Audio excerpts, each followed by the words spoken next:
Alright, AQWBlaze91 here again with once again another Games I Bought video, and today I'm going to be going through the games I bought throughout February 2024, and I haven't bought much new games because I've started focusing on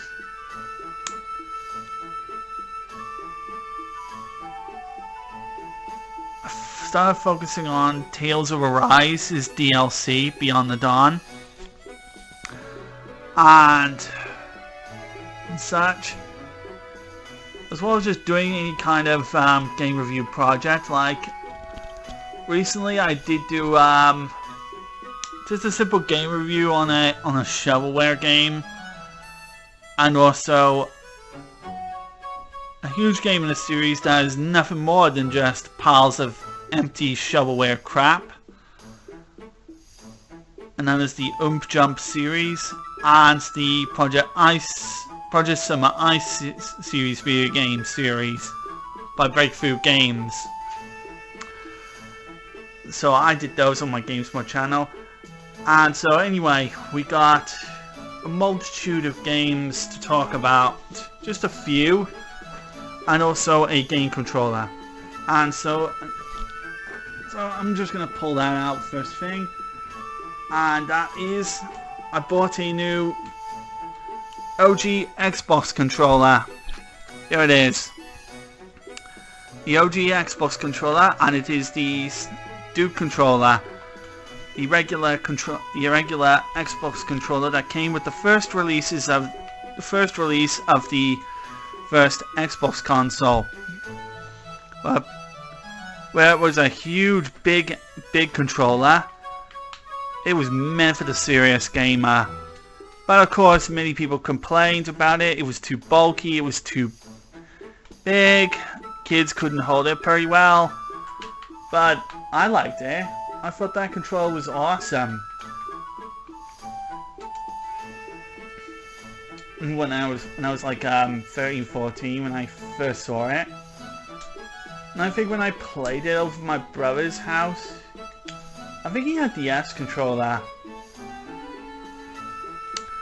and not this one, which is kind of disappointing. But eventually over the years, people do take a liking to the original Xbox controller design, and Hyperkin attempted to do a redesign of the original. Okay, Jump Cut, I found it. It was in one of my drawers. Here, alright, so here it is. This is the Hyperkin 2021 Redux version of the Xbox Duke controller. This was done for the 20-year anniversary of the classic original Xbox, which is nicknamed now the Duke controller because of how massive it is. And yep, it is massive. My one is kind of got a problem with the left trigger button, where it doesn't seem to be working properly.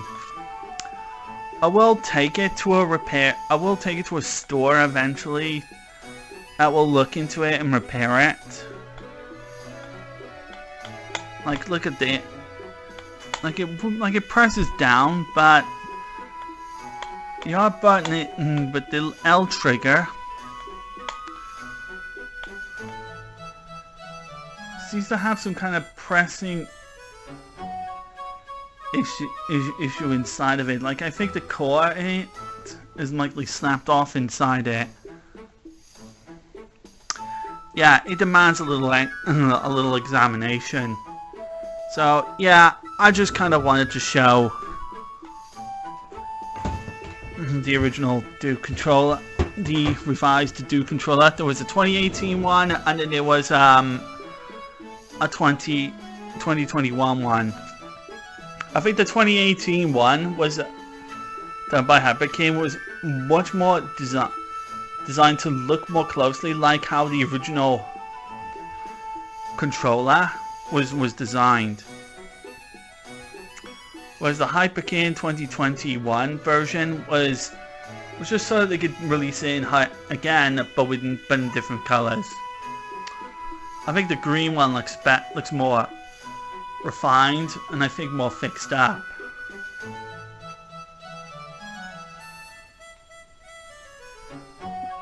And whilst the revived version of the Duke controller is a hugely expensive controller, getting the original is much cheaper.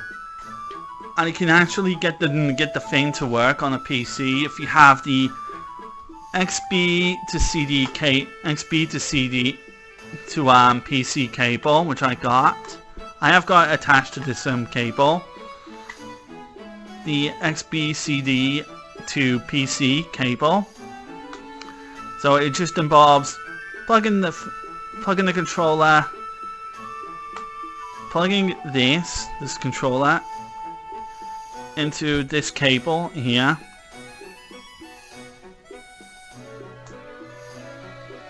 and then plugging this into your PC, and then installing the XB CD driver, and you'll be able to use this on your PC. It's not 100% perfect though, like it doesn't work 100%. You will have to play around with the driver, maybe, to get it to work with some games, especially if you're going to use it on Steam or something. Like, I'm not an expert onto the subject, but still, it's nice to be able to have something like this on my computer. It is a perfect controller for playing FPS games with it. Especially if I want to play games, FPS games on the emulators. Like, it's really fantastic, and it's a really well done controller. It's one of those examples of, we don't see controllers like this anymore. So, and it's good to see, and it's good to look back on what made it so unorthodox, and why people did not like it back then, but now people do, kind of thing. So, I really do like this controller a lot. And if I do end up getting an original OG Xbox console, that will make playing Xbox games all the sweeter. So, pretty good. And now we're on to the proper games now, and the first one off to show off is a Game Boy Advance game, that is Asterix and Obelix XXL. This is a 3D platformer on the Game Boy Advance, and the first time I've seen this, it looked really impressive, especially for the GBA hardware. Where you're going around exploring the levels, fighting Romans, and jumping, and occasionally doing some kind of puzzle or so. And it's pretty impressive, like how they were able to pull a 3D game like this off on the GBA. And the price I got it for cheap is it's an absolute seller for me. I really become impressed with a lot of these Game Boy Advance 3D games. Like, you've got the 3D Game Boy Advance games that are either as a first-person shooter or a racing game, and then you got this, which attempted to do a 3D platformer with the limited control scheme and the Game Boy Advance hardware, and it's pretty impressive how it was pulled off.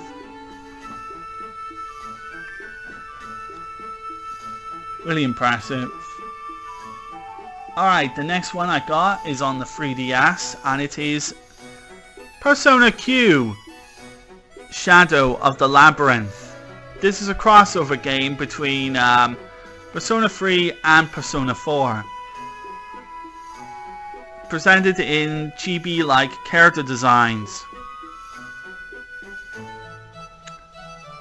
And also featuring some 2 new characters as well, exclusive for this game. And it's kind of like a version of Etrian Odyssey, the RPG also from Atlas, Etrian Odyssey, where you're exploring dungeons in a first-person perspective, and the fights are still turn-based. We have a squad. We have 5 different characters on your side to use, and each and every character has their own personas that have different strengths, weaknesses, and so on. And you have to make use of every character ability if you're gonna get through the encounters. And like Etrian Odyssey, you have to draw on the touch screen what parts have you been through and where you will end up.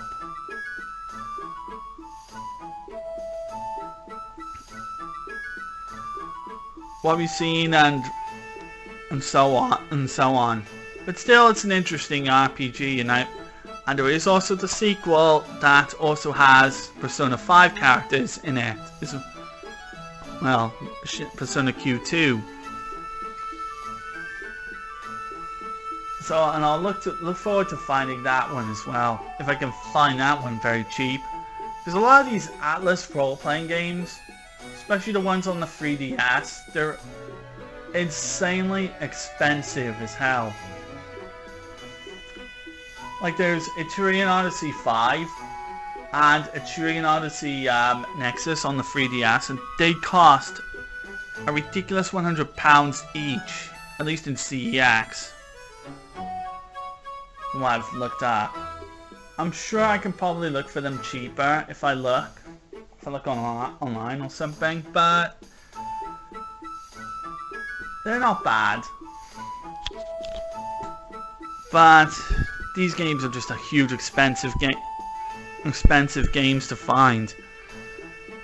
I mean, Jesus. Alright, next we got another RPG. And this one is an interesting one because my friend has it. And I somehow managed to find my own copy of it. And it is Breath of Fire 4.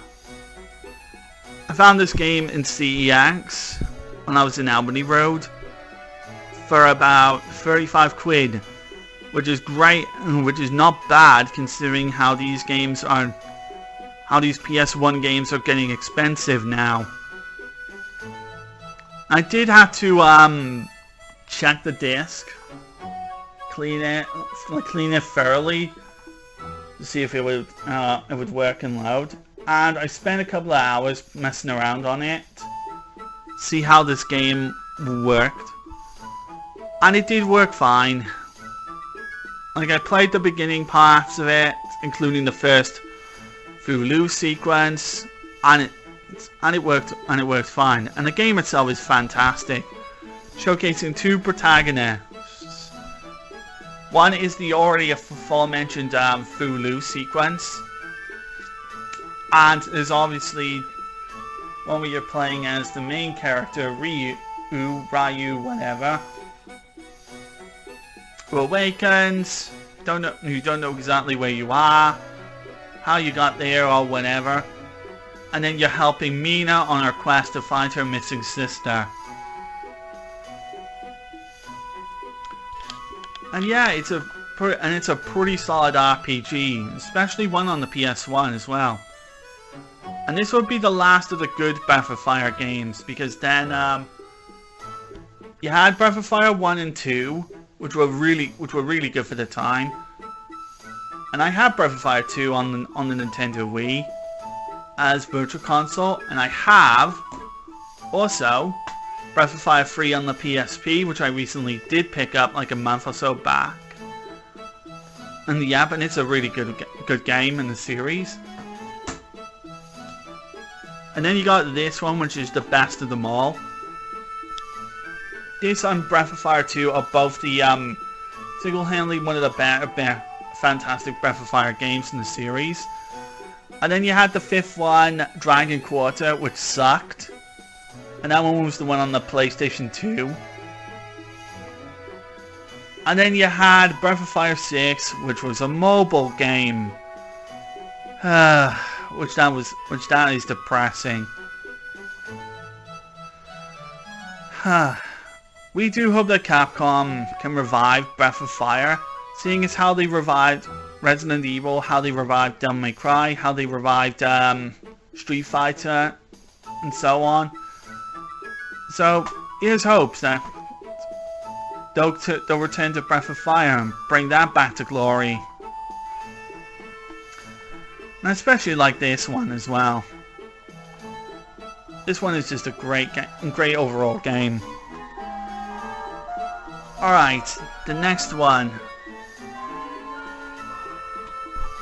Ni no Kuni, The Wrath of the White Witch. I have been looking all over for this one.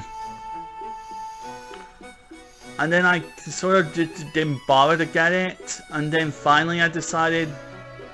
I saw it for cheap, and then I was just like, for this cheap? £3? This cheap? And then I bought it with no hesitation.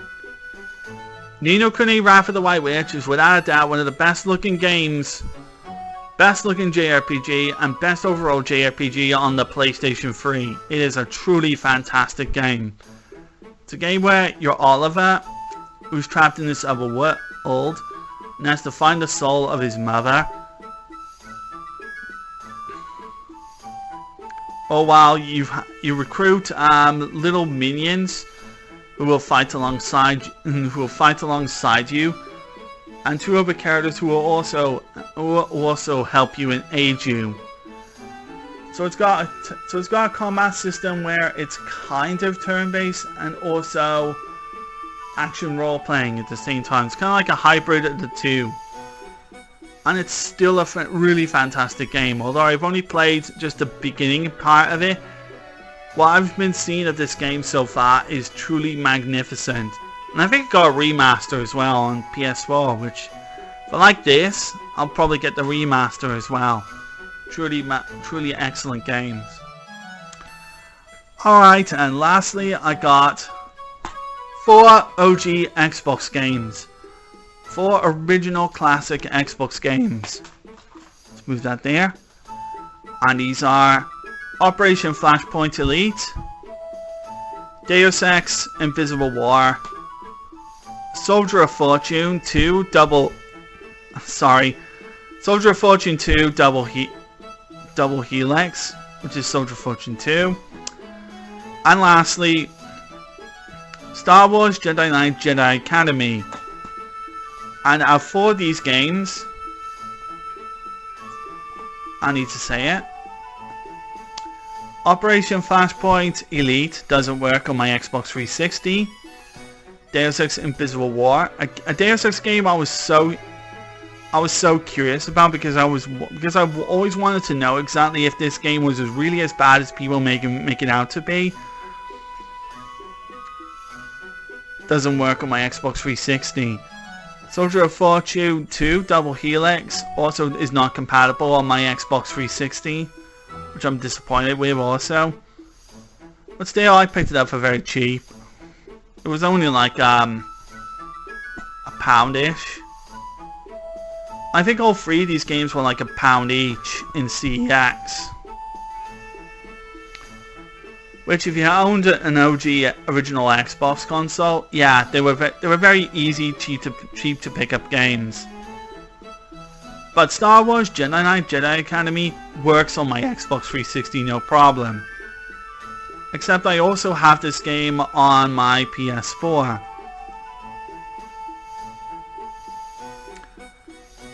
In which I would get it, but I'm not going to do another jump cut. But anyway. Operation Flashpoint Elite is a war shooter, a war-based FPS game, and a soldier simulator of sorts. I think the Xbox version is way better than how it was on the PC. considering the PC version had some really awkward aiming controls. We had to move the mouse to make the mouse cursor move to the left in order to turn your character left or right, look up or down. Whereas in like any other PC FPS game, you move the mouse, you instantly just turn and look around in any kind of direction it should be by normal. But I think the Xbox version is an enhanced version of that. Deus Ex Invisible War is a first-person RPG game where choices have different consequences, which change up the way the NPCs treat you and how some moments of the story play out. I used to be a fan. I loved the original Deus Ex so much, and I was so curious about Deus Ex Invisible War. And this is the only way I'm going to be able to play this, if I can get the console, the original OG Xbox console to play this. Because the PC version is a pain in the ass to get running. And I don't have the PC version. It seems that the PC version of Deus Ex Invisible War does not like any operating system that's above Windows XP. Like, it's either Windows XP or it don't work at all. Soldier of Fortune 2, one of the most violent video games ever made. Like, no joke, one of the most graphically violent games ever made. Seriously, Soldier of Fortune was advertised as a realistic military shooter where body parts can be shot off. There's dismemberments, there's head decapitations. You can literally decap enemy body parts, dismember them. And it was just an insanely gory masterpiece. And it's another one of those examples. You don't see games like this today. And that's saying something. But again, I just wished it worked on the Xbox 360. I think there's an option to turn some of it off. Like turn all of it off. Like you could in the PC version. But who knows. Because I can't get this game, because I can't get it to work on my Xbox 360. I need to get an OG original Xbox console. And here's the one of 4 of these that did work. That's Star Wars Jedi Knight Jedi Academy. It's a follow-up to one of the best Star Wars games, Star Wars Jedi Outcast, where you are playing as a student for Luke Skywalker and Kyle Katarn, who you're doing orders for them,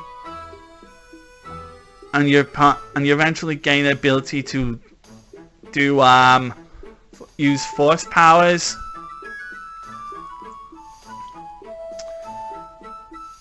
And such. You do have guns, but the game concentrates on the lightsaber action and force powers, especially during the multiplayer, because every single player starts with a lightsaber, and there's no option to turn any of the lightsaber stuff off, like ever. But still, it's a really good one, and I do have this version on the PlayStation 4 alongside Jedi Outcast. But I do want to get the original OG Xbox version of this because of Jedi Outcast as well. Because the OG Xbox version of Jedi Outcast has the multiplayer, but not the enhanced remaster for as well. And I'll be looking forward to 2 more Star Wars games that are coming out this year, which are going to be classic Star Wars games as well, which I'll mention. There's Night Dive doing a remaster of Star Wars Dark Forces,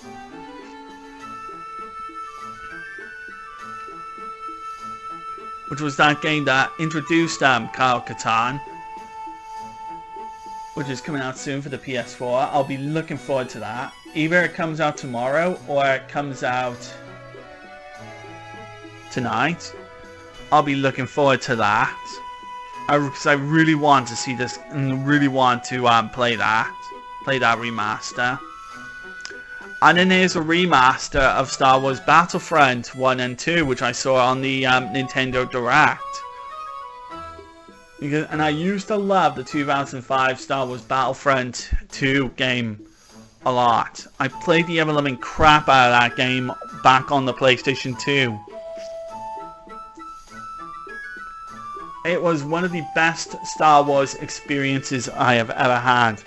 You know, fighting alongside all the stormtroopers and all that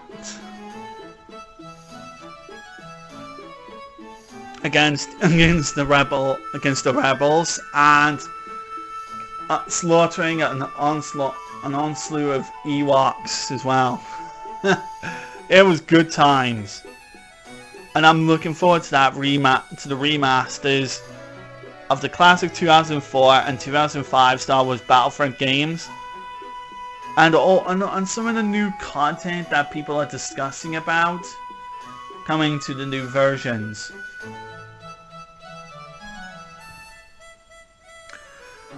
So that's gonna be it for this games I bought video. So I bought a couple of games, and I bought a Game Boy Advance game which I wanted, and a couple of OG Xbox games, and a new controller I wanted. Next month I'm going to be settling down in purchases because one of my days of going out is cut due to mileage costs, unfortunately, and so I'm only gonna have one day of going out instead of just having the two. And either way, guys, this is going to be me for this video. I hope you all enjoyed it, and I hope to see you all in the next video. So take care of yourselves, and goodbye.